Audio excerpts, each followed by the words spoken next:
Riverfront Stadium, December 31, 1988, and the Bengals defense shut down the Seahawks 21-13 and advanced to the AFC playoffs. This year, Chuck Knox is trying to avoid his worst season ever as Seattle's head coach. His team is 5-8, but is playing the spoiler role as they did Monday night, upsetting Buffalo 17-16. Sam White's Bengals are still in the hunt as they again go all out for the AFC Central title. Today, the Seahawks and the Bengals ready to rumble in the jungle. NBC Sports presents the National Football League. Today, it's the Seattle Seahawks versus the Cincinnati Bengals. Very good playing conditions for mid-December in the Ohio Valley here at Riverfront Stadium, where the Bengals and the Seahawks are ready to tee it up. Good afternoon, everyone. Don Krieg with Ahmad Rashad. Another Sunday, another game the Bengals have to win if they're to get back to the playoffs. Their coach Sam White says we're already in a playoff situation. We've got to win them all. It's going to be interesting, Ahmad, how much use he gets in one of his best players, James Brooks, who's banged up. That's true, Don, and you hit it right on the head. They've been in a must-win situation the last 3 weeks in a row. But I've talked to James Brooks earlier. He said that even though he has a sore knee, that he still feels that he can play. He's going to wear a knee brace on, but he said he's ready to go. I don't think that Cincinnati has the luxury of not playing him if he's ready to play.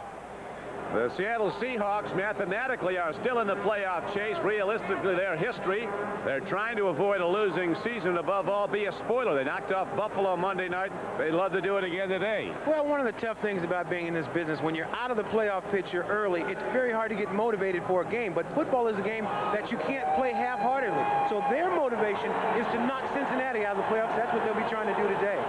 The last time they met was in that AFC divisional playoff game. It was a chess match. Joe Nash, number 72 for the Seattle Seahawks, feigned a knee injury on numerous occasions to give the Seahawks a chance to substitute, as Sam White then had his no-huddle offense in full swing. And it's going to be interesting to see what they do today, Ahmad, because Sam White is always up to something offensively. He certainly is. Yeah, that no-huddle thing is really giving the teams a lot of problems, and Seattle especially. I mean, last year they had to go to that fake fall down, get up and go up just to try to keep them off the line of scrimmage. But I think this game they're going to do something a little bit different. They're going to keep their defense in the team, in the game, intact, and have number 41, Eugene Robinson, call the defensive signals right on the field, just the way Boomer Esiason does it offensively. There is Chuck Knox, now in his 7th season as head coach of Seattle, already talking to the officials to remind them anytime that Cincinnati substitutes an offense, we have to have that opportunity. There was even a controversy with the coin toss, apparently. Sam White, he had his Bengals so ready for that big game at Cleveland. They won it 21-0. And as White points out, he said there's a couple of big plays are the difference between the Bengals having Seattle's record and vice versa. So we've made some big plays that have won games, they haven't. But there's very little difference in these two teams. He said they're going to have to play better today to beat Seattle. It's a better team than Cleveland. Bengals have won the toss and will receive to start the game. Norm Johnson to kickoff. Stanford Jennings is back deep, along with Kendall Smith. This is Stanford Jennings at the 10-yard line. 30, and he breaks it out to the 32-yard line. So the Bengals open with relatively good field position. Tackle made by Darren Miller of the Seahawks. Boomer Esiason ready to run the offense, having another big year. One of the best blocking offensive lines in the game, led by the consensus All-Pro Anthony Munoz. Eric Ball listed as the starter at running back, and he's coming out to start the game for Stanford Jennings, or for injured James Brooks. Jennings will come out when they go to the 4 wide receiver set. Kendall Smith and Ira Hiller will come in to join McGee, who's had a great season, and Eddie Brown, who will get the ball a lot today. Esiason looking for Tim McGee. He throws to the outlet man as McGee's covered, and Eric Ball is ahead for a first down. So the Bengals come out pitching it. And Eric Ball, a rookie from UCLA, is ahead for a 14-yard gain.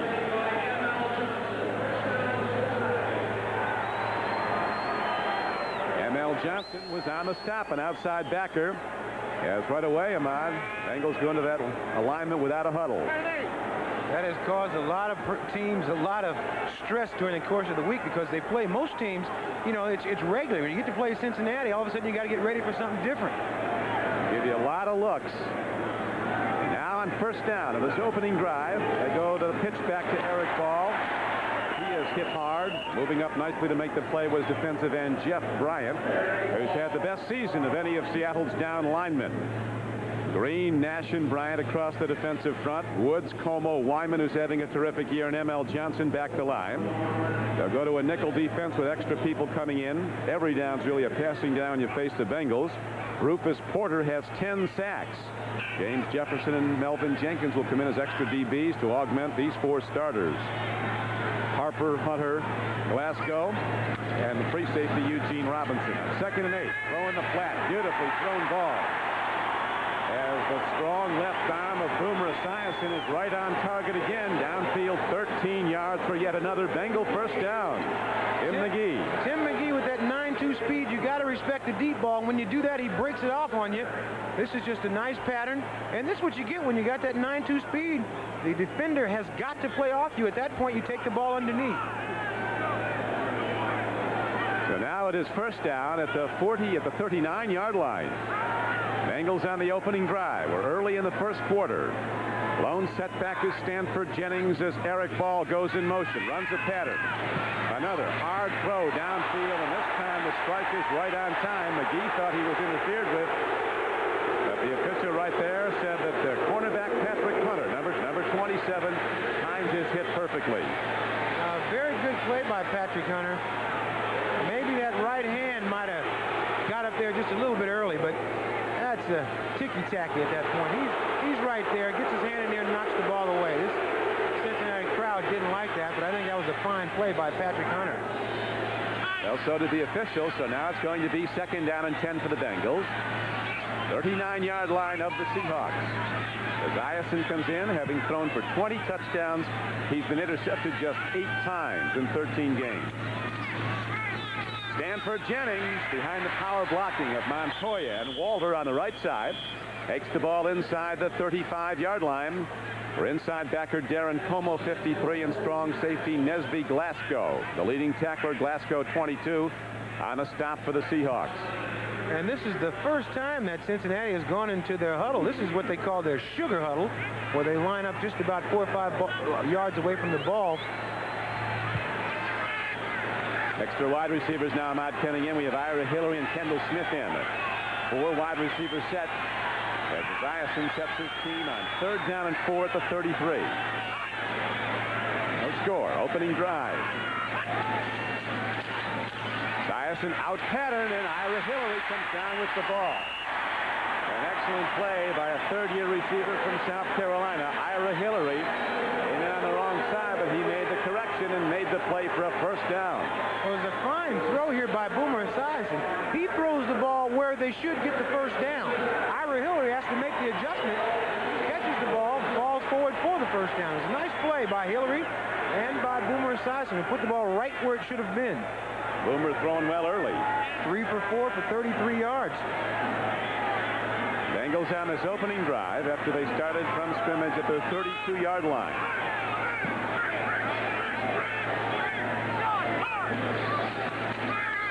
Eric Ball, the 215-pound runner from UCLA, takes it down to the 15-yard line. M.L. Johnson and Nesby Glasgow made the stop, but well downfield, a 12-yard gain. Eric Ball, a young man from UCLA, all he needs is a chance to play, and they see stardom in his future. Now that James Brooks is hurt a little bit, Eric Ball gets a chance to go in there and run. And he not only has power, but he also has speed. You see Eddie Brown coming off the field limping a little bit. It looked like he might have hurt his foot. Kendall Smith is in, first-year player from Utah State. This is the 8th play of this opening drive. It's consumed 4 minutes already. First down and 10 from the 16-yard line. Ball running hard, and he takes it inside to the 8-yard line. A gain of 7 on the run as Jeff Bryant and Darren Como made the stop for the Seahawks. As you know, Ahmad, Sam White's is a great believer of the Paul Brown axiom that the opening drive of the game and the opening drive of the third quarter often determine who's going to win it. It certainly sets the tone, especially if you can come in there and run the way they've been running.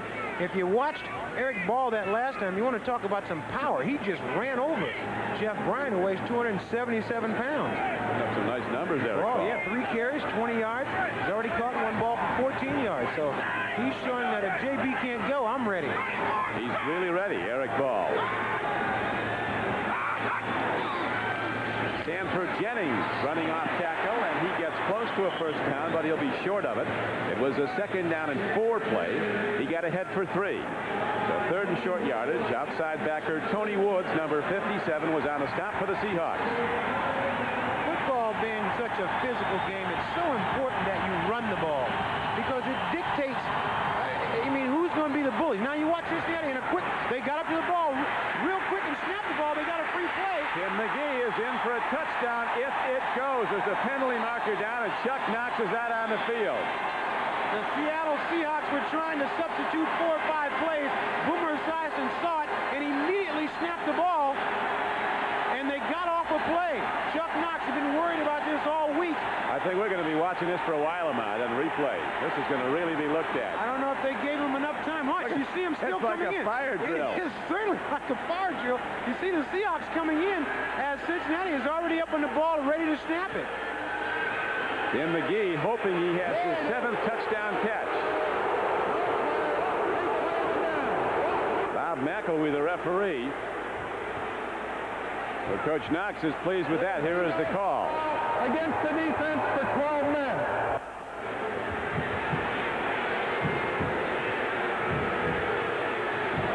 It goes as no play. It'll be 3rd down and 1 again. Sam White's. He's got the whole league talking about his no-huddle offense and ways to defend against it. But basically what the league has arrived at is that at any play that Cincinnati makes an offensive substitution, the defense has to have the opportunity to make defensive substitutions. And what Cincinnati is saying that we were there, we were waiting for them. We don't have to wait all day. I mean, what amount of time do you have to give the other team to match up? That's the problem here. Is there a time limit you have to give them to match up? Cincinnati was set on the ball, ready to go. Seattle was still sending people in, and they just snapped the ball and went. 4 wide receiver set. Bengals often like to run out of this set on short yardage. Jennings is the running back. And he gets the ball, and he is ahead for what appears to be the first down. Well, we'll see with the spot. The linesman's coming in. And the spot didn't look too good for the Bengals where the linesman came in. He came in on the Bengals side of the 5-yard line. They had to get to the 5. One of the things that Chuck Knox is talking about in this hurry-up offense is that when they do that, it's a warning. He says it should be a penalty right then. There's no other infraction in football where they give you a warning. They either throw a flag or there's no flag. 4th down and inches, and you see Cincinnati, they're going to go for it. If you're headed for the playoffs and try to make it to the Super Bowl, you got to go for 4th and inches. We'll probably go to Craig Taylor off tackle. Craig Taylor off tackle, and he didn't get there. 4th down, and the Seahawks hold. So they go to Craig Taylor, the first-year power back from West Virginia, and David Wyman, number 92, was the first to hit, along with Jacob Green, 79. So the Bengals' opening drive gets close, but the Seahawks stop it. 8:35 to play in the first quarter, and the Seahawks go on offense for the first time when we come back. Boy, you can't coach this any better right here. Watch Melvin Jenkins, 24, and David Wyman, number 92, make this stop. That is form tackling right there. Got the shoulder in there, wrapped those arms, picking him up, driving him back. An excellent play by the Seattle Seahawks that bend, but they didn't break on that drive. We've had controversy early, though. A touchdown by the Bengals negated when it was ruled. Seattle didn't have time to substitute, and the play was called over. And 2 tries to get a yard on 3rd and 4th down failed. Handoff, Kurt Warner going wide, and the Seahawks rip him down for a loss. Back at the 3-yard line. Bengals get knock him down with Barney Bussey leading the tacklers. Number 27 for Cincinnati. Seahawk blockers never got out in front. Bengals just stripped the blocking. There's the offensive front. It has not had a great year. They've not run the ball well, and they've allowed 40 sacks this season. Krieg was benched for 2 games, played very well Monday night. Extra wide receivers come in the people of Clark and Scansey to join Blades and Largent.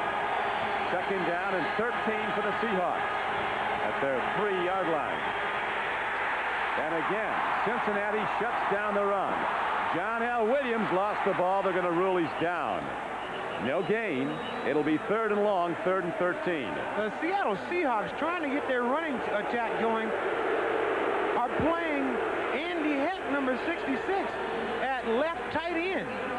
They're trying to get some kind of a push up there in that offensive front line, so they brought in Andy Heck, who was a tight end at Notre Dame, and now they got him back playing down here, trying to make something happen up front. He did start at Notre Dame his first couple of years as a tight end, then went to offensive tackle. The tackle there was made by David Fulcher, the strong safety.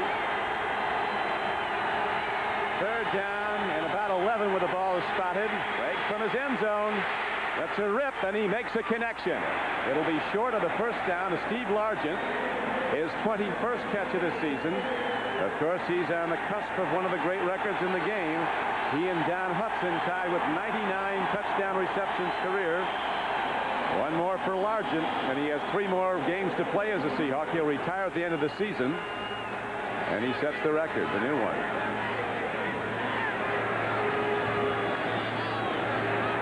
6 minutes and 30 seconds to play in the first quarter. And Ruben Rodriguez drops into his end zone to punt. There's Kendall Smith. The rookie will run it back for the Cincinnati Bengals. No score on the board. Bengals drove down close but couldn't convert a 4th down try from a foot away. Short punt. Smith comes up on it from the 48 of Seattle. He's to the 45, and that's where it'll stop. Reaching under to make the play, Rufus Porter was down. So was Darren Como and David Wyman. A 34-yard punt, a 3-yard return. Esiason set to go on offense again. NBC Sports coverage of the National Football League is brought to you by Budweiser, Beechwood Age for that clean, crisp taste. This Bud's for you. By Black & Decker, quality tools that go at the top of everyone's gift list. And by Honda, who invite you to test drive the new Accord. You have to drive it to believe it.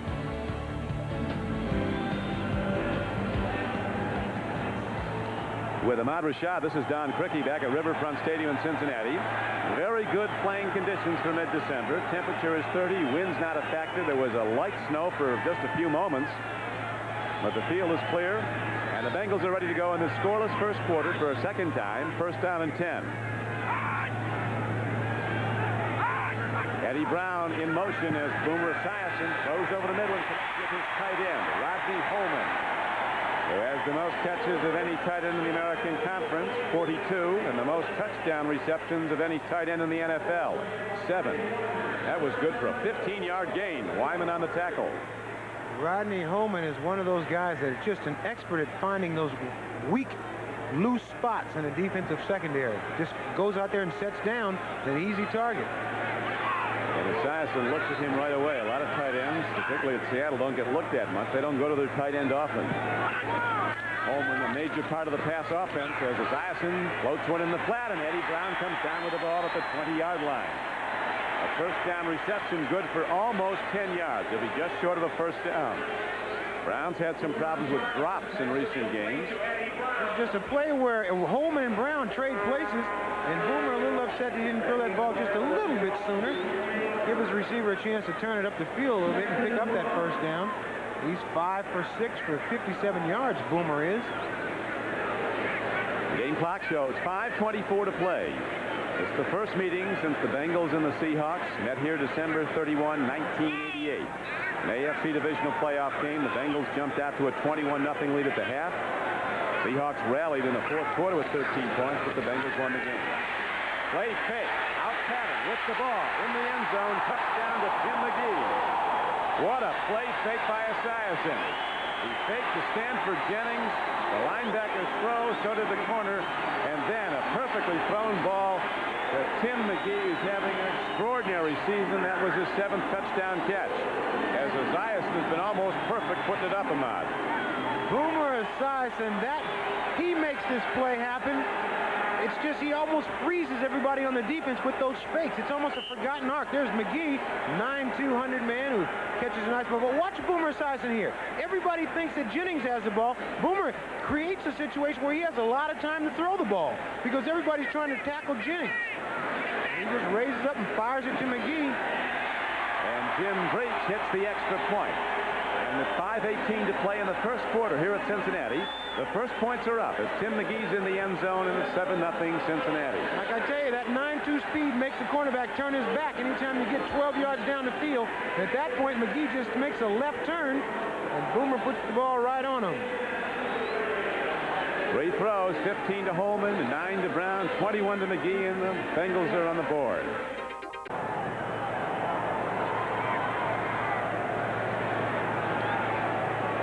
The Bengal pass offense makes it happen fast. They just went 3 plays, 45 yards, in 48 seconds. They get the first points of the game up. A 21-yard touchdown throw. Boomer Esiason to Tim McGee. Elroy Harris and David Hollis back now to run the kickoff back for the Seahawks. This is Elroy Harris, a rookie from Eastern Kentucky, and he busted ahead out to the 26-yard line. And Dave Krieg and the Seattle offense come back out. Robert Jackson was on the stop for the Bengals. Boomer Esiason, Nesby Glasgow, the safety, told me that Boomer is so dangerous because you never know where the ball is. And if you start coming up and try to make that tackle on that running back he faked it to, then he pulls the ball out and throws a pass. Now, if you wait, he hands the ball off. This is almost a lost art, and I think between Joe Montana and Boomer Esiason, they do it better than anybody I've seen. That was about as well as drawn up and executed as a play can go. 5:08 to play first quarter. Here is Craig. Pump faking, looking downfield, and he gets an open man. And he goes to his tight end, who doesn't get it often, Travis McNeil. McNeil caught a 48-yarder against Buffalo, and that was the longest pass reception by a Seattle tight end in the history of the franchise. Vikings up on Atlanta. Bears in a Butler field goal up on Detroit. Houston leads Tampa Bay on a Zendejas field goal. Worley ran 35 yards for the Steeler touchdown, and the New Orleans Saints jumping on Buffalo, a team that may go from a divisional leader to out of the playoffs in short order. John Forcade starting at quarterback. San Diego up on Washington. On 1st and 10. Play fake by Craig. He's looking downfield, and he makes the connection to Largent. He takes the ball at the 45-yard line. Gain of about 7 yards on the play. Largent in his 14th year. Players start up after the tackle as the tackle on the play was made by Reggie Williams, number 57. One of the leaders of the Bengal team, sets the tone. A longtime veteran, 14th year. He showed up for the Cleveland game in a tuxedo. Also one of the leaders in the Cincinnati community, a councilman. That's right. You see him coming up and making that. There's a couple of old fellas right there. Williams and Largent. Two That's guys right. a little long in the tooth. It's the last year for both. They've had great careers. On 2nd and short, the Seahawks go to the run, and Kurt Warner takes it ahead for what appears to be first down yardage. He needed 2, and he got 3. The Bengals defensively had perhaps their best effort against the Browns last week. McClellan still in for injured Jim Scow at left end. Frumry back to full speed at nose tackle. Played 70 plays against the Browns. Jason Buck, the other outside pass rusher. Extra people come in. Tua Tagovailoa, Barney Bussey, and Richard Terry in the nickel defense. Billups and Thomas, 2 good corners. Thomas particularly, although some think he talks too much before a game. He tends to enliven the opposition. John L. Williams turning upfield, running hard, and Big John has a first down and more as he gets down to the 32-yard line. Now that's the John L. Williams that the Seattle Seahawks love. He turned that corner and put that head down and started running over a few people. He hurt his ankle last week, and during the course of the game, he hurt his ribs. So I said, "How's your ankle?" He said, "Well, I can't tell how my ankle is because my ribs hurt too much." Fulcher finally gets him. David Fulcher with a 17-yard gain on the play. Of course, it was John L. Williams who had that fourth quarter 51-yard touchdown reception that beat the Bills 17-16 at the Kingdome. Big John is not having a great year. He had one every other year he's been with the team. Krieg on the out pattern throws to Williams. And on a first down play, he is inside the 30-yard line and down to the 25. Leon White, number 51, made the play at outside linebacker for the Bengals. Well, Johnny Williams missed a lot of training camp and just never got started the way he has the last few years. He really got nicked. Just when he'd start playing well, he'd get a little nick. And then just when he'd get well, he'd get another nick. And it's just been one of those years for Johnny Williams. But he's so important to this Seattle offense. For MVP a year ago, a reminder to our viewers that we'll be selecting the Budweiser Most Valuable Player for today's game at the conclusion of the game. Second down and 3 for the Seattle Seahawks, who trail late in the first quarter, 7-0. Krieg's perfect throwing the ball, 4 for 4. Control passing gain just 35 yards. Warner tries to turn upfield. He needed 3. He got 1 or 2. Jason Buck, an undersized but very strong defensive end, number 99, made the stop, along with Crumry, 69. It's amazing to watch Tim Crumry. Here you see him right in the center, number 69. Now he's still pursuing. Now when Kurt Warner cuts back, watch number 69 come back into your picture. We watched him play the first week of the season. He was limping around quite a bit, but that limp has gone. I think he's close to being back where he was. 7th play of the Seattle drive coming up here now, Ahmad, as they go into the shotgun. 1:43 left to play first quarter. Third down. The Seahawks need 2. Downfield throw and good coverage on Brian Blades. Richard Perry, the nickelback, 34, completely screened the receiver away from the ball. And now the field goal kicker comes out, Norm Johnson. He's been a first-team All-Pro kicker, but not this year. He's missed 6 of his last 9 field goal attempts. You can't cover this any better right here, as Richard Carey is all over Brian Blades. There's no way he can make that catch. And Carey jumping up saying that he was interfered with. Seattle is 26th in the NFL in scoring, 28th and last in net yards. The offense hasn't been there. Defense has been generally good, rates 10th, but has not forced the turnovers that are historically part of Seattle's effort. Johnson spins up a field goal try, and he doesn't make it again. He's now 3 for his last 10. So the Seahawks, with an impressive drive, come away with nothing at all. With 1:28 to play in the first quarter, it remains Cincinnati 7, Seattle nothing. This is one of the tough parts about playing outside, when you play the wind and hope that the ball's going to blow right inside that upright. Just doesn't make it, misses it by just a foot, which is almost like missing it by a mile. You don't get any points good, for though, it. by the way, he kicked it in that little circle. He might have been aiming for that. First down and 10 for Esiason and the Bengals. The number 1 offense in the NFL a year ago. Still grades out near the top, and it's really come on in recent weeks. Handoff and a straight ahead carry by Eric Ball is knocked down by Joe Nash. No tackle for the Seahawks. Again, look at the 10-minute ticker.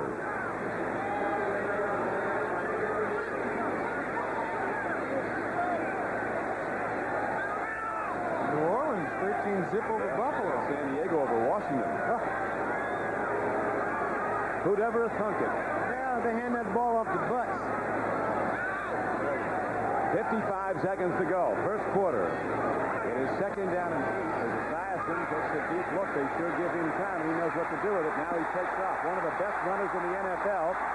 Boomer is out to the 39-yard line. He'll only run when he has to, but he averages almost 6 yards a running attempt. One of the best in the league. 14-yard gain on that play. And Boomer is 6'5", 215 pounds, and you know, once he gets started running, get moving forward, he's a pretty good runner. He should Boomer getting a lot of time to throw the ball. Can't find anybody open. He just takes off down the field. Temperature, as we mentioned earlier, about 30 degrees. Wind not a factor at this point. Playing conditions very good. This time, Boomer is caught and dropped at the 31-yard line. Joe Nash and Jeff Bryant get that bull rush right up the middle, and finally the pass blocking breaks down and they make the sack.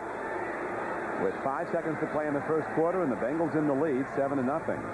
Well, they had so many shifts before this play started, but now Boomer looking downfield trying to find somebody, feels the pressure, and Joe Nash comes up with a sack. And that'll do it for the first 15 minutes of play. The Bengals on their second possession take it in from 45 yards out in 3 plays. A year ago, Ickey Woods was one of the best in the NFL rushing the ball, but this year, as you know, a knee injury has knocked him out for the season, suffered early against the Steelers. Right now, as we set to start the second quarter, it's 7-0. Cincinnati's pass offense am out looking sharp. They really are looking sharp, and I figure that if they can just keep the pressure on Seattle, they think Seattle will fold because they don't have a reason to play. I'm sure that's what Cincinnati's feelings are, but Seattle, they came in here and said, we are going to put a stop to Cincinnati's train, and that's what they're trying to do. Yeah, they'll be in it existent. So many things would have to happen, you could never go into it.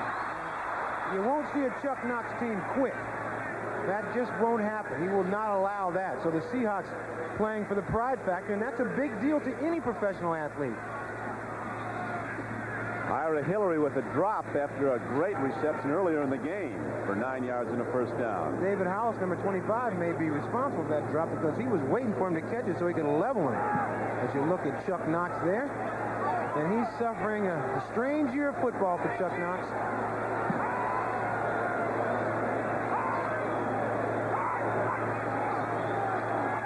Down and 18. Esiason stands in. Look at that throw to Tim McGee for a first down to the 46-yard line. It is a beauty to watch Boomer Esiason work the pocket. A 24-yard game. Watch Boomer Esiason feel the pressure from the outside and just step right up. He's still looking downfield and fires this ball through about 3 people to Tim McGee, who makes the tough catch. Great catch there, possession catch. You want to jump up and catch it with everything you can. Tim McGee quickly becoming one of the better receivers in the National Football League. The former #1 draft choice, Joe Vitt, the secondary coach in Seattle, said that 5 times out of 6 that Cincinnati throws on first down, they throw to Tim McGee. They were going to load up trying to defend against him. He's too fast. Here's another out pattern. This time it's to Ira Hillary, and he's down to the 35-yard line on a first down play. Another big gain for 11 yards and a first down. Patrick Hunter was on the tackle for the Seahawks, but 11 yards downfield. When you have that speed by Tim McGee that can take that defensive secondary deep, then you bring a guy underneath like Ira Hillary. That makes all those underneath patterns work when you got that speed to stretch the defense on top. Hillary, 89, going into formation now. Bengals set their offense with 4 wide receivers and 1 runner, Stanford Jennings. First and 10. Bengals lead the game 7-0. Esiason trying to count the house again, and he throws and completes to Eddie Brown. He catches the ball, and he's not done as he gets down to the 22-yard line. First down, Cincinnati. Another first down throw, this one good for 12 yards. Cincinnati just being relentless. They're right back up on the ball again. Eddie Brown, he's due to have a big game, and this is what he does so well, is run with the ball after the catch. Nice little move right there. Now Eddie goes to work. He said he needs some more catches. They need to throw in the ball a little bit more, because he said he wants to get in that end zone. We said earlier, I think he's going to get a lot more looks today because of the double and triple coverage on McGee. Another throw, another catch. This time it's Kendall Smith down to the 15-yard line on a first down play. A gain good for almost 8 yards. Darren Como, linebacker, 53, made the stop for the Seahawks. It's so hard for any defense to try to double up on any one of these receivers because Boomer spreads this ball around. He's thrown the ball to McGee. He's thrown it to Brown, to Ira Hillary. He finds somebody who's going to be open. It's almost like a crapshoot to try to figure out which one of the guys you're going to double because Boomer will find the single coverage. Kendall Smith, number 83, also in there. Before the game, Sam White told me that he's never seen anybody want to win as bad as Boomer Esiason does now. He said he is really the firebrand of this team.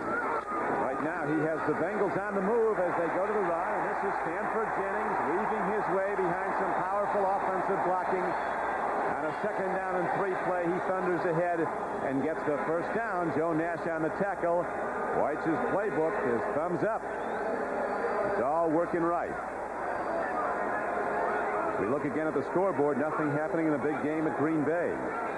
Houston with a 7-point lead over Tampa Bay. Steelers continue to lead the Jets. And New Orleans in a surprise up on Buffalo. San Diego in a surprise up on Washington. Buddy the Bounty Hunter has his Eagles going against the Cowboys today at Philadelphia. Eagles playing with a heavy heart. One of their assistant coaches died yesterday, Doug Scoville, 62 years old, of a heart attack.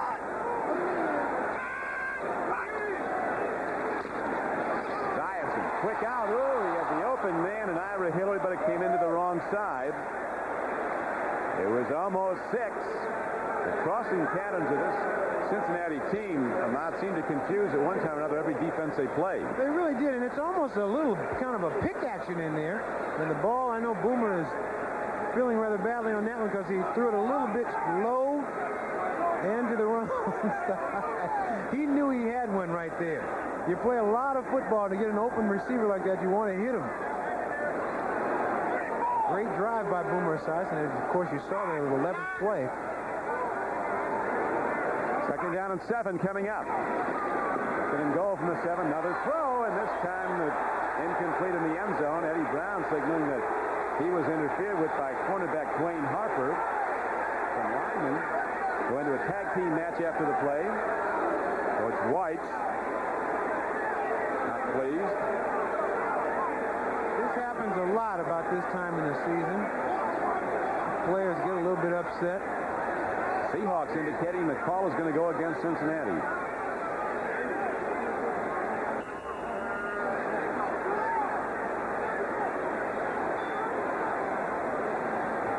Sam White. Now that means Panther, I think, when he puts his hand up like that.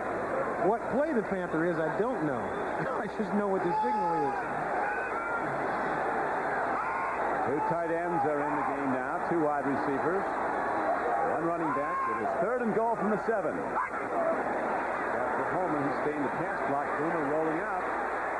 Fires. Throws. It is incomplete at the back of the end zone to Tim McGee. Boomer Esiason showing you his mobility. He had a little bit of pressure, and he used his speed to get a little bit more room, and he's looking for Tim McGee the entire time. He just tries to drill it in here. He drilled it right by Tim McGee. So Jim Breach is on the field now to try a field goal. He is 9 of 11 this year. Not a long-range kicker, very effective in close. He's 0 for 1 outside the 40. All he's tried, just 1. This will be a 24-yard attempt by Jim Breach.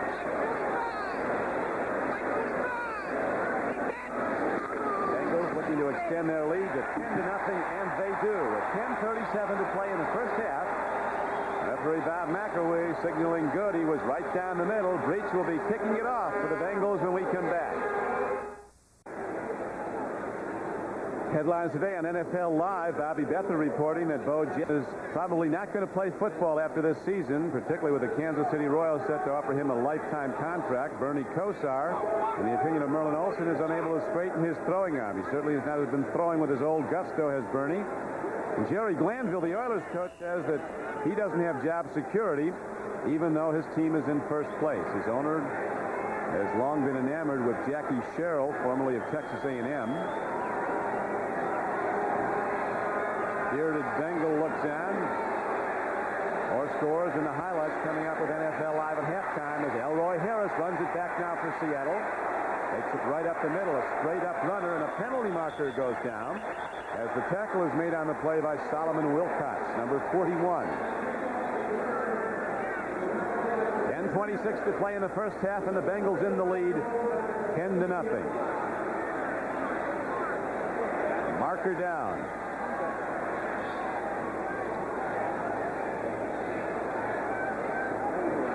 At halftime today on NFL Live, the NBC analysts will be making their Super Bowl predictions. Who will get to New Orleans on that January 28th day when the game will be played? Now we won't ask you to reveal early who you're picking. You're going with chalk. You might as well ask me now. I change my mind every time somebody asks me. They told me to do this last Thursday. I think I've changed my mind about 8 times. Number 52 on the return, half the distance, first down. An illegal block by M.L. Johnson on the return sets the Seahawks back. This is one of the things that have really plagued the Seahawks, starting off in bad field position. I mean, their running game hasn't been going well. Their special teams used to be a highlight of their football team. You see M.L. Johnson there. But now the special teams is not what they used to be. It's really hurting them. Kicking game's been off. Coverage kicks has been off. And above all, they have not forced turnovers on defense. Now the Seahawks go on offense, first down and 10. Krieg, out pattern, makes the connection to John L. Williams. And good open field tackling by Eric Thomas, number 22, a third-year cornerback from Tulane. One of the best one-on-one coverers in the league. He made the stop. See, Krieg looking downfield, he knows he always has an outlet man right over here in John L. Williams. John L. Williams with a fine set of hands. Gets by and just gets pulled down on that ankle. Reggie Williams got some heat on the quarterback with a pass rush from the outside backer position. David Krieg this year has thrown 16 touchdown passes. He has been intercepted 18 times. Has a 69 quarterback rating. He's been sacked 31 times. He stands in, again goes to the outlet man against big pressure from the Cincinnati front. McClendon, 72, had heat on him. So did Jason Buck, number 99, as Krieg, who likes to throw quickly, is forced to throw even more quickly than he'd like. There's Tim Crummy. We'll get an isolate here on him. Now, he started the year with his leg all beat up, but you can see he's still putting pressure up that middle. And still turning around and running for. That was his big thing. He was such great at pursuing the ball, no matter where it was. Most nose tackles play within a 5-10-yard area, but Crummy plays from sideline to sideline. He'd run him down. He's getting back into that form. 3rd and 6. If the Seahawks don't convert, they're going to have a problem when they'll punt to the Bengals, and Cincinnati have good field position again. Another throw and a catch. Coming across the middle of the field is Brian Blaze to the 17-yard line, but he's a couple of yards short of where he needed to be. So the Bengal defense sends the Seahawks offense off. 3 downs and out. Blade's first catch of the game is short of first down yardage. Anytime you run a pattern, you got to run it deep enough to get the first down. Otherwise, it's almost worthless to catch it. Krieg under pressure. Williams, 57. Cincinnati D pitched a shutout at Cleveland last week for the first time since 1980. Cincinnati's had a shutout. First time the Browns have been shut out at home since 1977. Hunt downfield. Kendall Smith, living dangerously, catches it and then is swept back by a wave of Seahawk punt coverers, led by 91 Darren Miller. But the Bengals get back the ball again, starting in good field position with a 10-0 lead. NBC sports coverage of the National Football League is brought to you by Today's Truck, Chevrolet. Nobody's winning like the heartbeat of America. By Norelco Lift and Cut Shavers. We make clothes comfortable. And by Busch Beer, the beer with a taste as smooth as its name.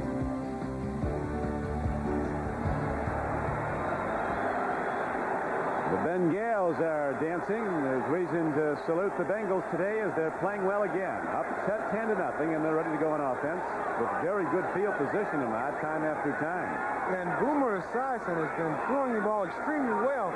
He appears to be holding it up a little bit higher on his release. Got a lot of steam on it.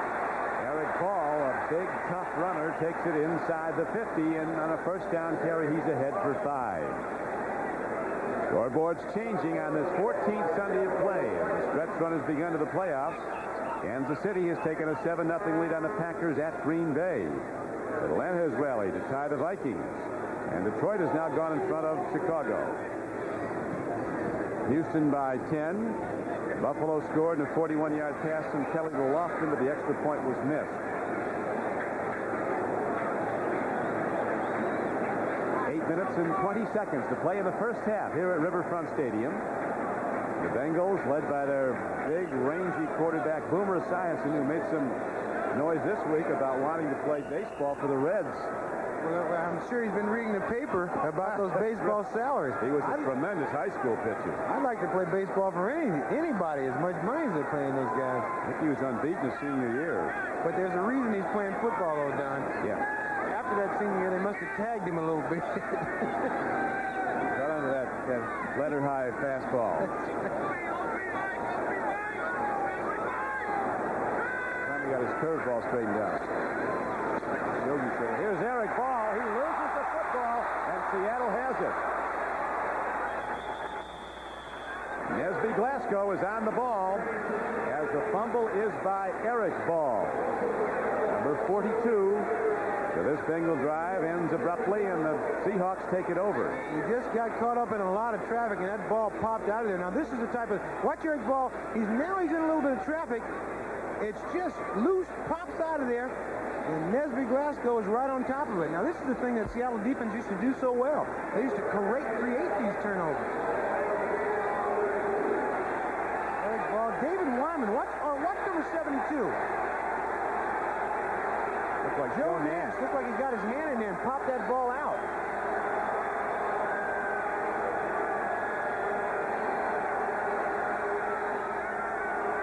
Seahawks trailing 10-0. Go first and 10. Pitch back goes to John L. Williams. Looks for room, darts ahead, got maybe 3 or 4. Out to the 35-yard line. Where 58 Joe Kelly, an inside linebacker from the University of Washington, and Ricky Dixon, the free safety, were on the stop. Williams with that bad ankle, wasn't able to practice much during the course of the week, but showing right there with that cutback run that his ankle's not bothering him much. I asked him about his ribs. I said, what about your ribs? He said, yep, my ribs hurt. They're running back, they're going to hurt more because that's what they take a pounding in that midsection. Even when it gets blocked. And here's a downfield throw to Brian Blades, who bends back at the ball and makes a terrific catch for a first down for Seattle. David Krieg with a timing pattern, and Blades comes back at it. They've spent a lot of time on this play. Blades is breaking. The ball was thrown way before Blades breaks. Now watch Krieg fire it out there. Now Blades just makes the turn, comes back, makes a fine reception. More time on Benny Blades.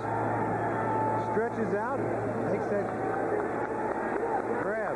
Brian Blades. His brother's playing well for Detroit.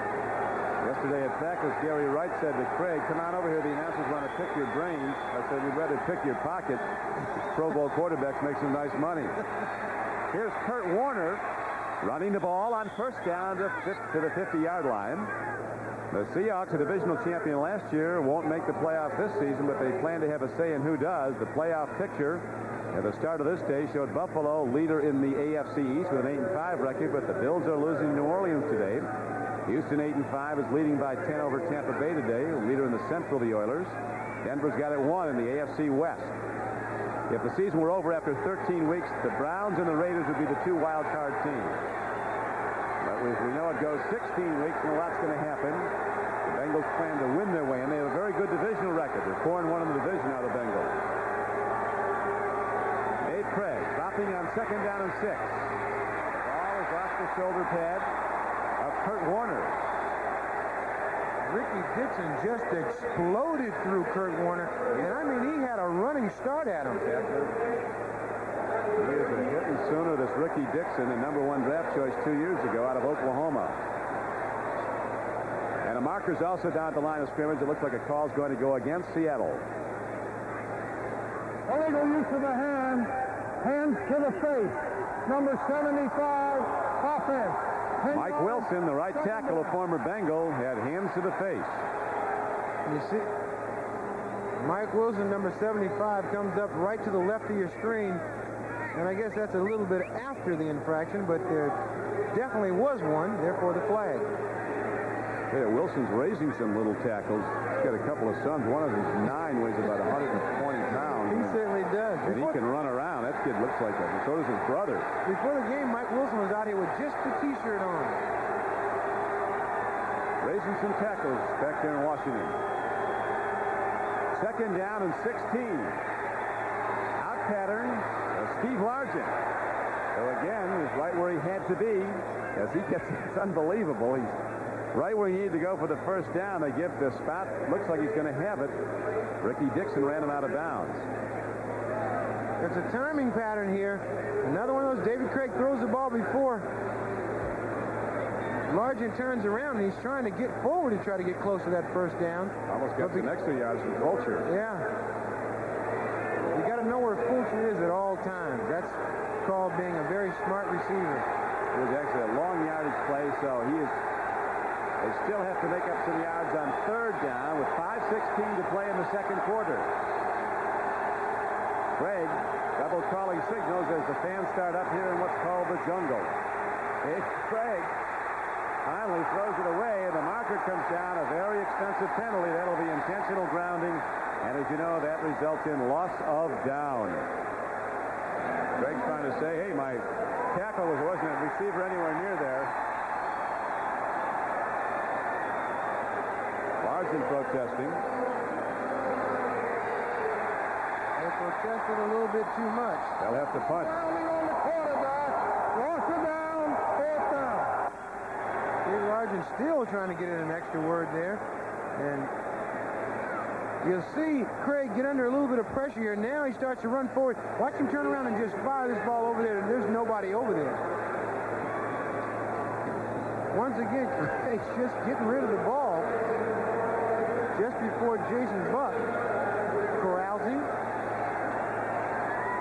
So Ruben Rodriguez, who hasn't hit the ball very well in the cold weather here at Cincinnati, gets a low snap. That's been a problem, too. Gets the ball away nicely, forcing a fair catch by Kendall Smith. And the ball's at the 33-yard line.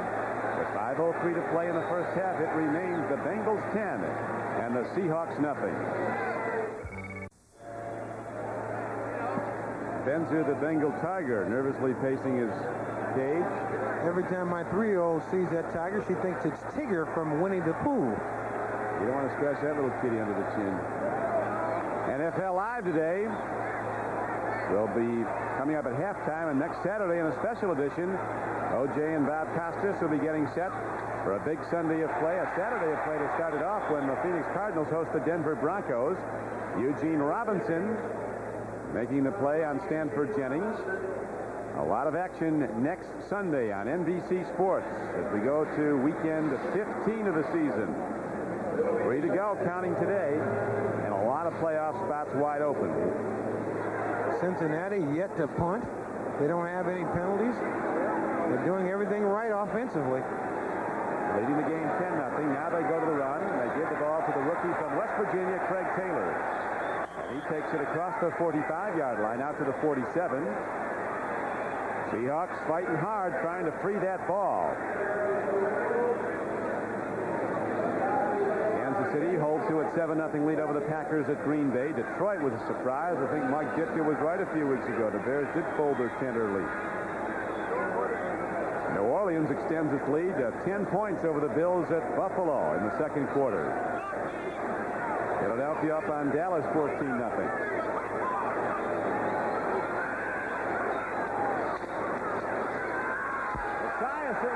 Is sacked. He had a wide-open Tim McGee running beyond the cornerback.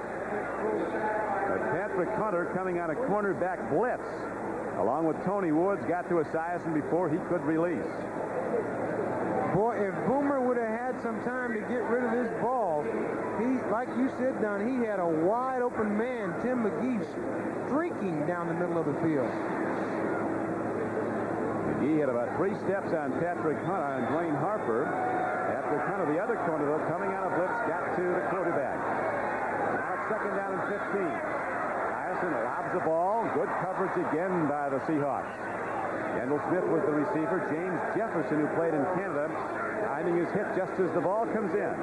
Incomplete pass. It brings up third down and 15 for Cincinnati. And James Jefferson right on top of this play. Just as that ball gets in there, he makes a very nice tackle, strips the ball away, and says hello to the receiver on his way back to the huddle. So the Bengals in a relatively comfortable position. 10-0 lead, and Seattle has not threatened on offense yet. Now go to extra wide receivers. 4 wide outs as Esiason throws on third down. It comes in low, intended for Eddie Brown. Just as you mentioned, they'd not punted. They'll have to now with 3:19 to go in the first half. Very good coverage by number 29, Dwayne Harper, on Eddie Brown that time. Boomer Esiason, who started off extremely hot, has gotten a little bit cold. He's had 5 incompletions in a row. But that can happen sometimes to this offense. And next thing you know, they hit about 7 or 8 in a row, and you're in trouble.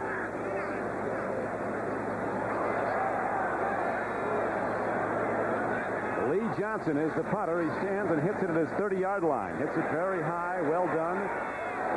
David Hollis takes the ball for Seattle, crosses the 30, and weaves out to the 35-yard line. Then a marker comes in after the tackle. Robert Jackson again on special teams coverage made the first hit for the Bengals.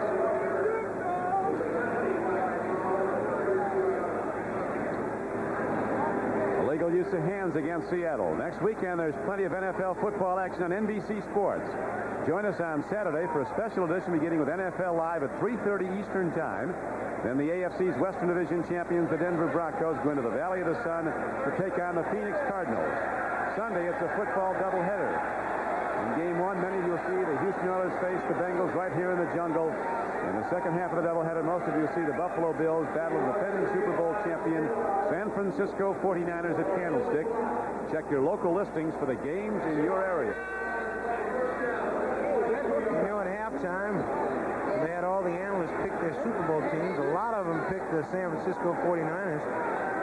Bob Trumpy said that anybody could have coached the 49ers last year and they'd have won. Of course, it was a little dig at Bill Walsh. They used to coach Trumpy here in Cincinnati.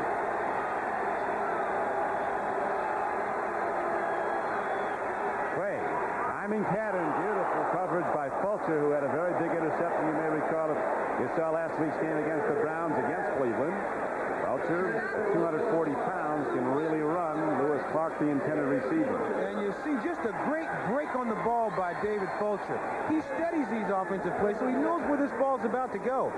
Last week I called him one of the world's largest safeties. He's also one of the world's best safeties in the business. He's having a great year. 91 tackles, 5 interceptions. He's playing as well as any safety in the game. Definitely a Pro Bowler. Yeah, he was in the Pro Bowl last January and is probably heading back. He certainly should go back this year. Third-round draft choice out of Arizona State. It's second down and 10 now for Dave Krieg and the Seahawks. That's it go long, and that's not going to be near anybody except Ricky Dixon, who intercepted out of bounds.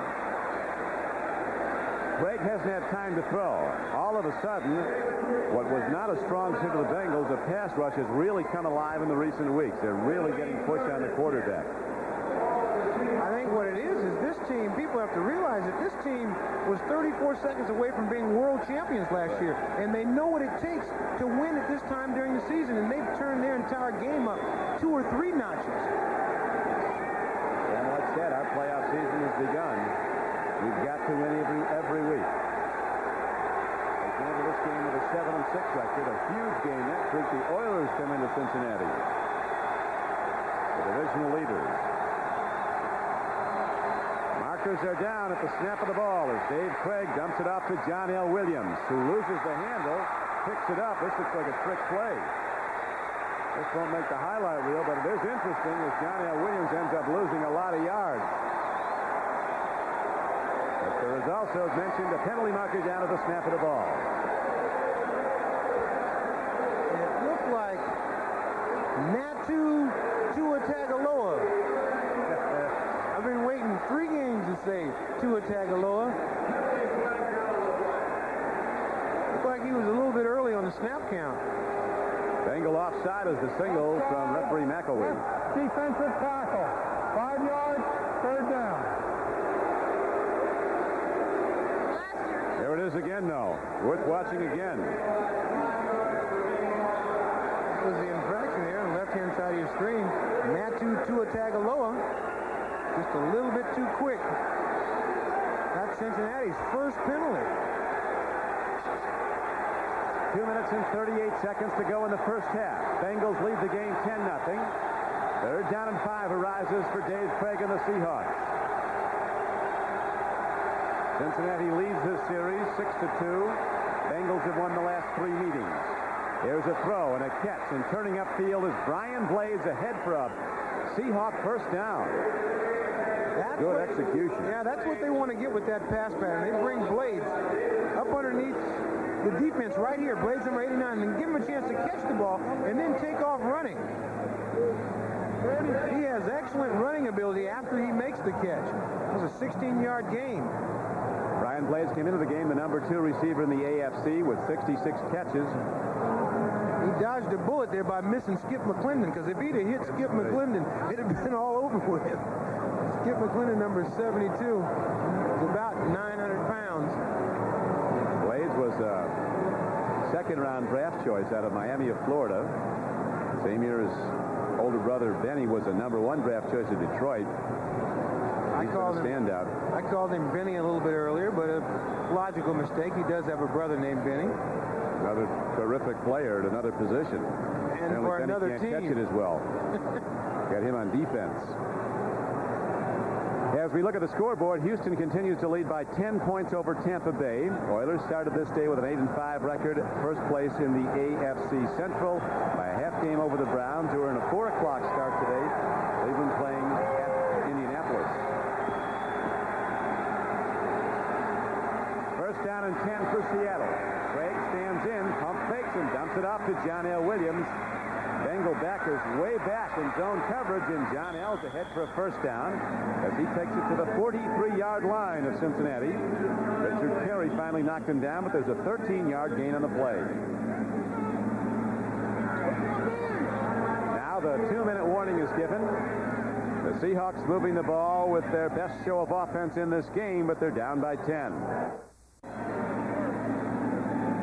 Costa, Simpson, and company coming up at halftime with NFL Live. We have 2 minutes to play here in the first half at Cincinnati. Don Criqui with Ahmad Rashad. It's a live shot of the 4 gentlemen. Freeze frame. They've got to live with it. First down and 10 for Dave Krieg and the Seahawks, who at long last are moving the ball here in this game.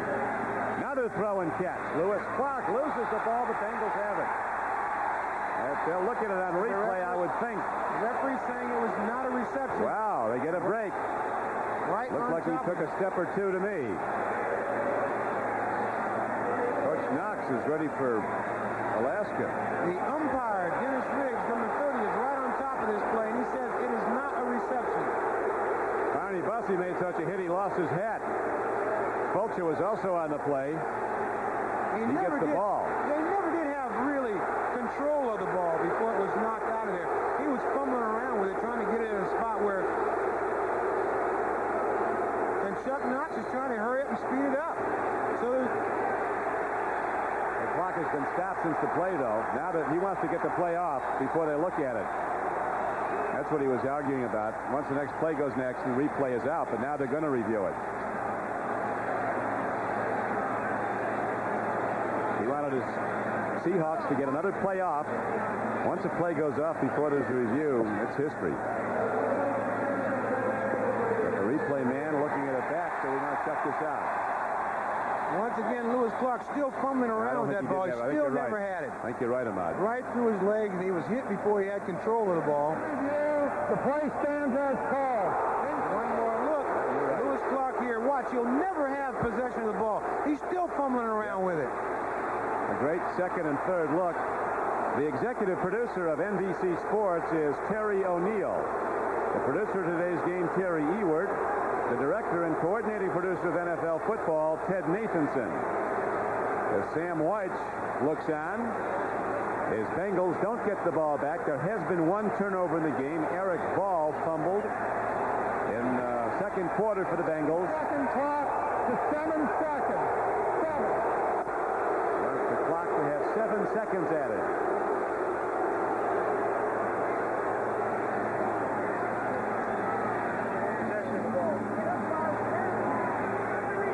Chuck Knox has had 4 playoff teams in his previous 6 years at Seattle.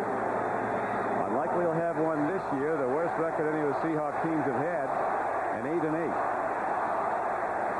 Sam White surviving a 4-11 season 3 years ago. Came back last year. A great year, 12-4, and on to the Super Bowl.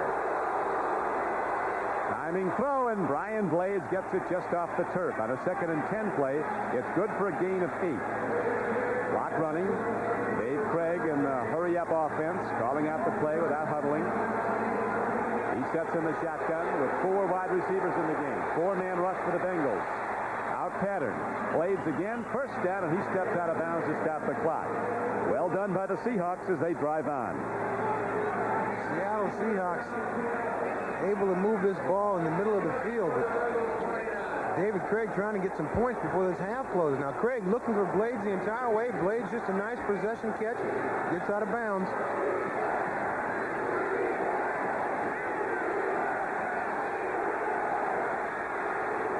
Blades, who really come alive, he's come up with 5 receptions for 46 yards.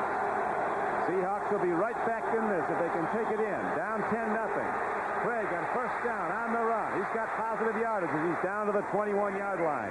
A gain of 8 yards on the play. Barney Bussey came up on him. The clock running, as you see. 1:15 to go and ticking on down. 2nd and 2 as they keep the 4 wideouts in the game. Like Boomer Esiason, David Krieg is a very dangerous runner. End zone throw. He's going for Scansy, and it's tipped away. Eric Thomas with a huge play for the Bengals, number 22. Ball perfectly thrown. Excellent pattern run by Scansy. And Eric Thomas recovers to tip away what would have been a touchdown throw. A great play by number 22, Eric Thomas, giving the receiver no chance to even make a play on the ball. Watch this right at the last minute. Thomas jumps, number 22 in the black, and just knocks this ball away. That's an all-pro play right there. That way the receiver doesn't even get a chance to make a play on it. Incomplete pass stops the clock with 61 ticks left in the first half. As you see, 10-0 Bengals. Seattle on the drive. 3rd down and 2 for the first down. From the 21-yard line. Krieg, another timing throw. This time it's to Scansy, complete. Down to the 13-yard line. And the Seahawks, running those out patterns, make the catches and get out of bounds to stop the clock. A fine play here by David Krieg, just getting the first down and stopping the clock. Fires it over to Scansy, gets out of bounds, and accomplishes 2 things. Stops the clock and gets the first down. Tom Flores, the general manager of the Seahawks, the former head coach of the Raiders, was saying yesterday about it. Nobody gets in a hot streak like Krieg, because he said, I know I was on the other side of the ball when we were at the Raiders. He said, when he gets hot, he's awful tough to control. He has not had that real hot streak this year. He could be on one right now. Out pattern, another connection. John L. Williams slips and falls at the 10. Not what the Seahawks wanted, a gain of only 3. And now they stop the clock with 49 seconds to play in the first half. So Krieg goes over for some sideline counsel as the Seahawks drive.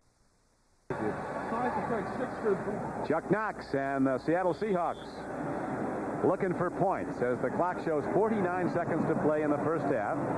Cincinnati up 10-0. They scored first at a 21-yard touchdown pass play, a thing of beauty.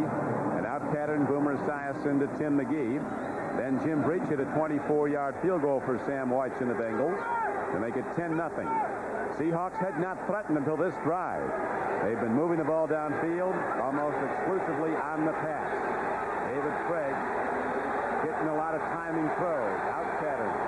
Watch out for LARGENT in that slot position. That's where he likes to work. Next TD reception by LARGENT. He goes into the record book as number 1 all time. Here's the throw to LARGENT. Touchdown! He breaks the record and scores the first points of the game for Seattle. So Steve LARGENT, the all-time receiver in catches and yards, now is the all-timer in touchdown catches. He surpasses the mark set a half-century ago by Don Hudson. His 100th career touchdown catch. Steve LARGENT in the slot on your right-hand side, just runs right by the linebacker. There's a great open spot there. LARGENT finds it and just sets down, makes a great catch. He's made 800 and some great catches. That's his 4th catch today for 35 yards and the all-important touchdown that takes him to the NFL record, surpassing Don Hudson. And of more immediate importance, the Seahawks are right back in the game as Norv Johnson hits the point after, and with 42 seconds to play in the first half, Cincinnati's lead is cut to 10-7. So LARGENT, the waiting is over. He makes the record-setting touchdown catch, and it really reflects his career the way he did it. Perfectly positioned, feet planted, outstretched hands.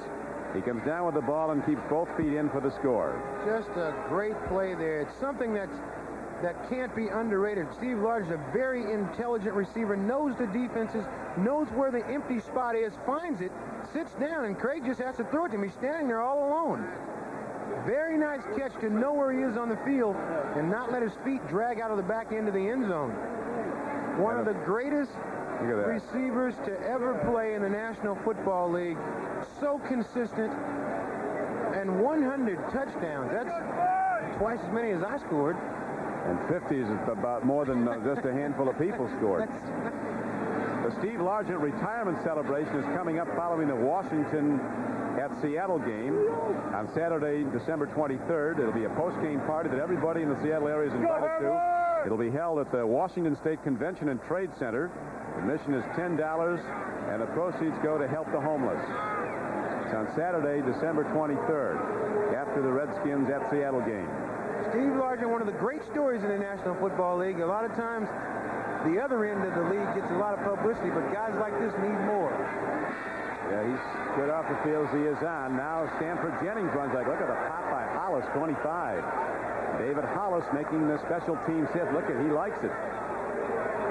One thing that's a misconception about Largent, Ahmad, that people seem to think he can't walk and chew gum. I mean, I think the guy would be a decathlete if he ever chose to go that way. He is a fine all-around athlete, and he's not slow. No. He ran 4.6 in the 40, which is fine speed in the National Football League, and he has such great body control. I think it's the way he runs that people think he's not running very fast. And like you always said, it's really the speed out of the break, the explosion out of the break that gets you open. And he has that. Esiason now trying to get it back downfield. He throws to Eddie Brown, steps out of bounds, a gain of 9. Yeah, the ruling, he didn't have both feet in. Yesterday, you were saying to Steve Largent, maybe you want to play a couple more years. He said, my friend, 2 more games. That's it. That's right. Here's a shot here to Eddie Brown. It appears that I thought he was in. There's one foot in, the left one. Off the right foot, right on the line. Very nice call. Once again, you get him coming right at you. Eddie Brown, there's left foot, right foot's right on the line. Good call by that referee that was right on top of it, and a very good shot by our cameraman. One thing about Largent, he said he could be a decathlete. I think he could play Major League Baseball if he put his mind to that. As far as basketball, I think he'd probably play in a Y League. I don't think he could make the NBA.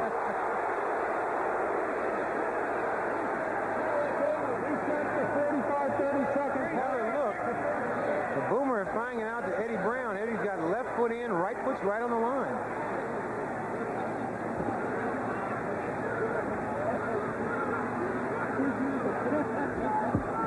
That's a fine art, isn't it, Ahmad? You caught just under 500 passes, and a lot of them were made when you keep both feet in. You got a stutter step, and it's just one of those workmanlike things that every receiver should be able to do. You watched Steve Largent a moment ago on that touchdown pass. He had his feet right inside the end zone line. 2nd and 10. Boomer Esiason looking downfield, dumps it off, and Stanford Jennings makes the mistake of running before the catch. And it's incomplete, and 3rd down and 10 comes up with 26 seconds to play in the first half.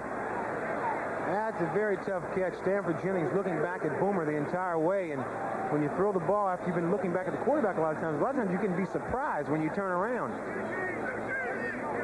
NFL Live coming up shortly, as there are some surprises in Week 14, not the least of which the Buffalo Bills, leaders of the AFC East, in trouble against New Orleans on the Bills' home field.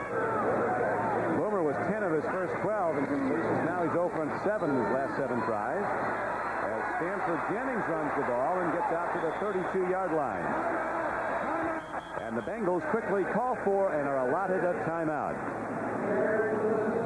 Last week, the Bengals finally looked like a Super Bowl contender as they shut out the Browns at Cleveland 21-0. Sam Watch was saying before the game today that even if we win them all, I'm not certain we can get in. We think we can. They've got to feel awful good about it. Look at that Kansas City Green Bay score. They might be a playoff team, those Chiefs. Cincinnati's got to feel good about shedding somebody out. In this league, it's tough to keep somebody totally off the scoreboard. Especially a team like Cleveland was in first place. Pittsburgh holding the 7-0 lead on the Jets on Worley's first quarter touchdown run. Washington's on the board, trailing San Diego by 7 at the half. 18 ticks to go in the first here at Riverfront Stadium. Jungle's been quiet for the most part.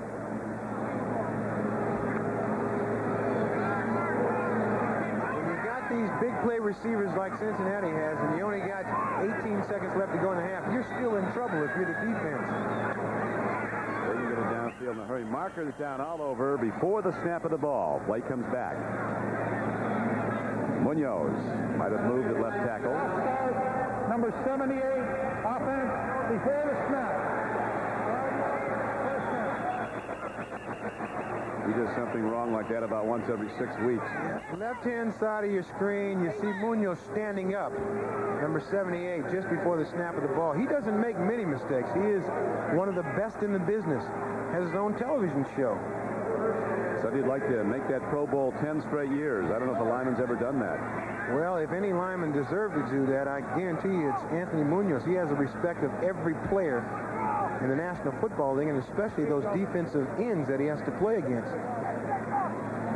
An all-timer. He'll be in Canton 5 years after he calls it a career. A gentle giant. He is. Walter the other tackle. Reimers and Montoya the guards. Kaczerski in its center. There's an out pattern is thrown. Tim McGee comes down with the ball at the 37-yard line. That stops the clock with 12 seconds to play in the first half. And Cincinnati still got a lot of time on the clock. With this offense and Sam White's over there and Boomer in control, they can do a lot of things with 12 seconds. At least get in position to try to kick a field goal. White was saying, Ahmad, that Chuck Knox is one of his favorite rival coaches in the NFL. So he called him one of the game's real characters. Well, they're both a couple of characters. Esiason stands in, and there's another sack as Joe Nash comes calling, number 72. And also on the rush with his 11th sack of the season, Rufus Porter. I guess they each get a half a sack on a thing like that. Rufus Porter, here's a guy that goes there first. 500 miles an hour every single play. I'm talking about intensity. You watch Rufus Porter coming from the top of your screen. He's on Anthony Munoz, puts that quickness on him and goes right underneath him. Joe Nash and Rufus get there just about the same time. Yeah, they each get a half a sack. So the Seattle Seahawks rally and get right back in the game on a sustained drive, and number 80 with his 100th career touchdown catch. A record holder in that area also gets the Seahawks on the board. It is 10-7 Cincinnati. Very big play by that catch of Steve Largent. I think the Seahawks just looked to try to get any kind of points on the board. They were looking to try to get 3 up there, and all of a sudden they get down, and all of a sudden they're down by only 3 points. They're in this football game. Dave Krieg had real trouble getting his offense going early. Then he got hot. Benzu the Tiger, the favorite animal of Boomer Esiason, watched old Boomer get hit 10 of his first 12 and then missed 7 in a row. He actually ended up missing about 8 straight, then got a little bit hot in that aborted last drive. Hit 1 of 8 in that final drive for just 11 yards in the closing seconds. Once again, the touchdown catch. There's Steve Largent right in the back and makes a great grab. This is Don Cricky with Ahmad Rashad, now sending to New York to NFL Live and Bob Costas.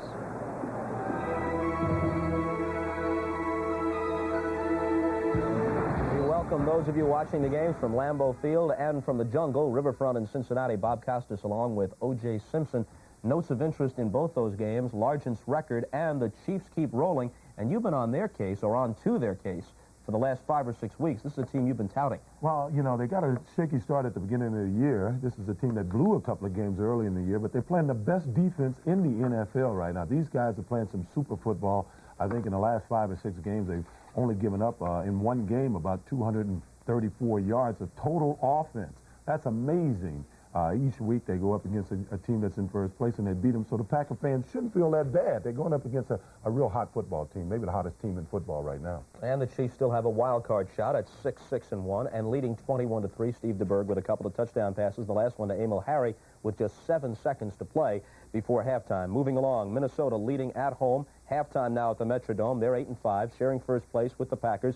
In the NFC Central, they lead the Falcons 20-10. Herschel Walker, an injured toe, doesn't start. DJ Dozier, in his place, throws a 19-yard option pass for a touchdown to Anthony Carter. Detroit, which has won 3 of their last 4, gets 75 first-half yards, including an 18-yard touchdown run from Barry Sanders, leading the Bears. The Bears are just falling apart, obviously, at this point in the season. Halftime at Soldier Field, 17-10. Cincinnati, in the game some of you are watching, leading Seattle 10-7. But let's pause to look back on a moment of history. David Krieg to the back of the end zone for Steve Largent. He'll catch it for his 100th career touchdown reception. It breaks the record of the Hall of Famer Don Hutson, the Alabama product, who finished his career with the Green Bay Packers in 1945 with 99 touchdown receptions. And so it's a record that stood for almost half a century. Steve Largent, just a few weeks away from the end of his NFL career, breaks it today. Houston bearing down on the playoffs with their record of 8-5. A couple of touchdown passes by Warren Moon in the first half. One to Drew Hill, another to Curtis Duncan, leading over Tampa Bay at the Astrodome 20-3. Pittsburgh up on the Jets 7-0. The Jets lose Al Toon to a concussion in the first quarter. Tim Worley with a 35-yard touchdown run for Pittsburgh. Steelers playoff hopes still alive at 6-7, leading the Jets 7-zip halftime at the Meadowlands. New Orleans starts John Fourcade at quarterback in place of the recently ineffective Bobby Hebert. He throws 2 touchdown passes in the first quarter at Buffalo. The Juice said the Bills were in danger of being upset today. It's a long way from over, but they trail by 4 halftime at home.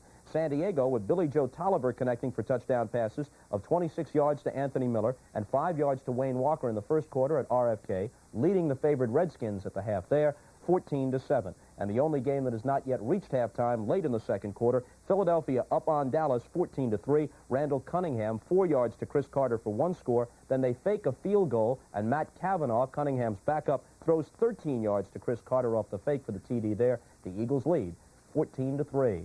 And when we come back, a round-robin discussion of all the Super Bowl possibilities as we bring in several of our NBC analysts, plus the Juice and the Insiders. That's when we come back as the halftime report continues after these messages.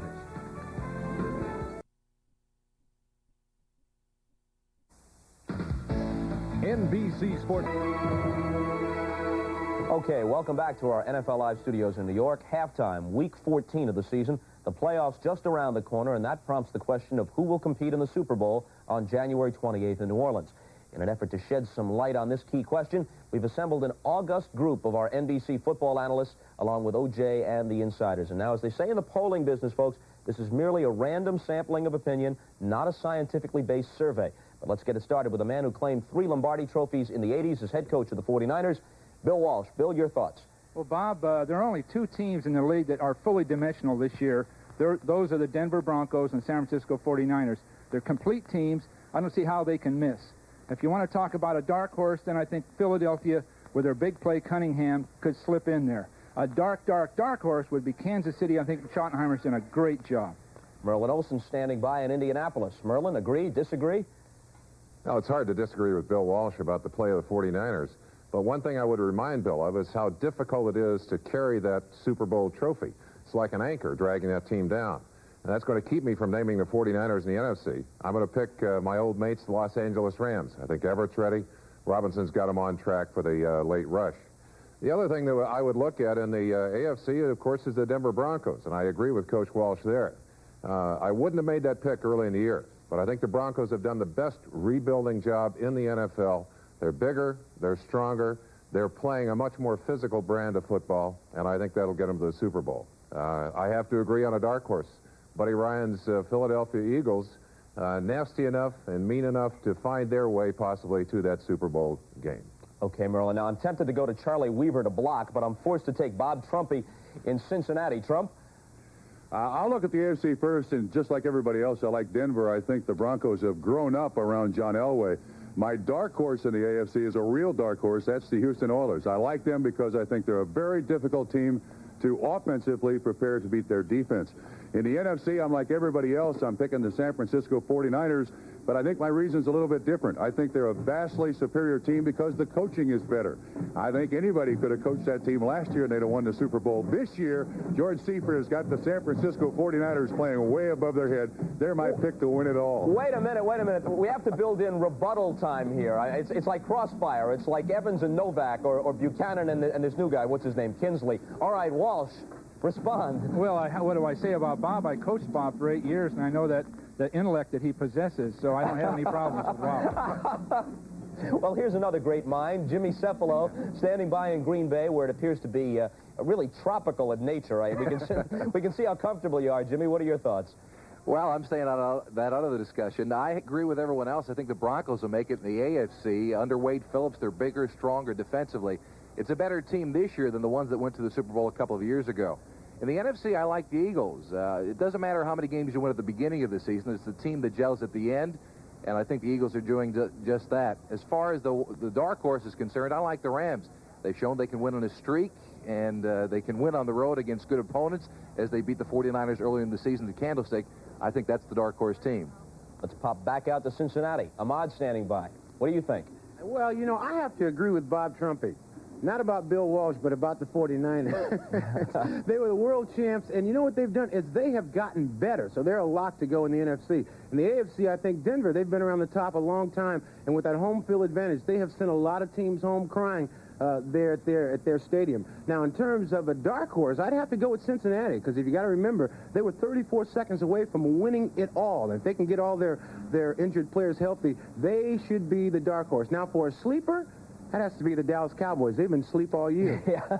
All right, now, Ahmad, it's time to go to our old partner, Paul McGuire in Buffalo, and he's in his usual mode, sitting alone in a darkened room. Paul? Hey, they always put me where mushrooms grow for some reason or other, and I don't understand it. All right, I don't agree with any of those guys. I'm going to tell you right now, I don't know what happened to Ahmad. What happened to Minnesota, Ahmad? Forget about it. I'm taking the Minnesota Vikings because they've got all the tools, and I think Wade Wilson's got everything on track. As far as the AFC is concerned, Trumpy, I'm ashamed of you. I like Ahmad's dark horse. I'm taking Cincinnati. Again, they were that close, and I think they're good enough to get back into it. They're going to win their division. And a dark horse, the Buffalo Bills. I mean, they're going to put it together. They could have wrapped up their division almost 5 weeks ago.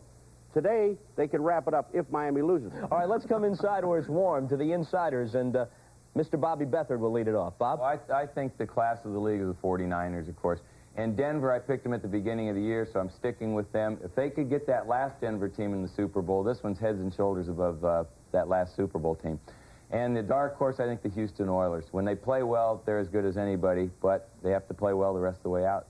And the handoff to the Wiley one, Mr. Ralph Wiley of Sports Illustrated. Well, Bob, Paul McGuire might be in the dark there, but he's right. Minnesota's got the best 40-man team, 45-man team.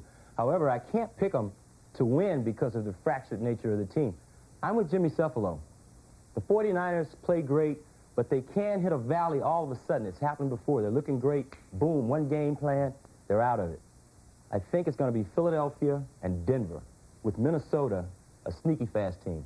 Juice, you run the anchor leg here. I agree with you, Ralph Hill. I agree with most of the guys here. I think the 49ers for the last 2 years have been the best team in football. I think they'll get it together and continue to play well during the playoffs. And if they do go to the Super Bowl, I think they should give Bill Walsh a Super Bowl check. He should get a residual if this was movies, because it's still his team. And I'm a little sentimental in the AFC. I'm going with the Buffalo Bills. Now, they played up and down to the level of their opposition. This year, I believe that when they get in the playoffs, that they'll play up to their ability. And I don't know how these guys can call Philadelphia, the Rams, Minnesota, dark horses. These guys should be co-favorites. I'm going with a true dark horse. I'm going with the Kansas City Chiefs, especially if they win the day. And now, a final caution for our viewers at home. Remember, these men are professionals. Do not attempt this at home. NBC's NFL Live will continue in a moment.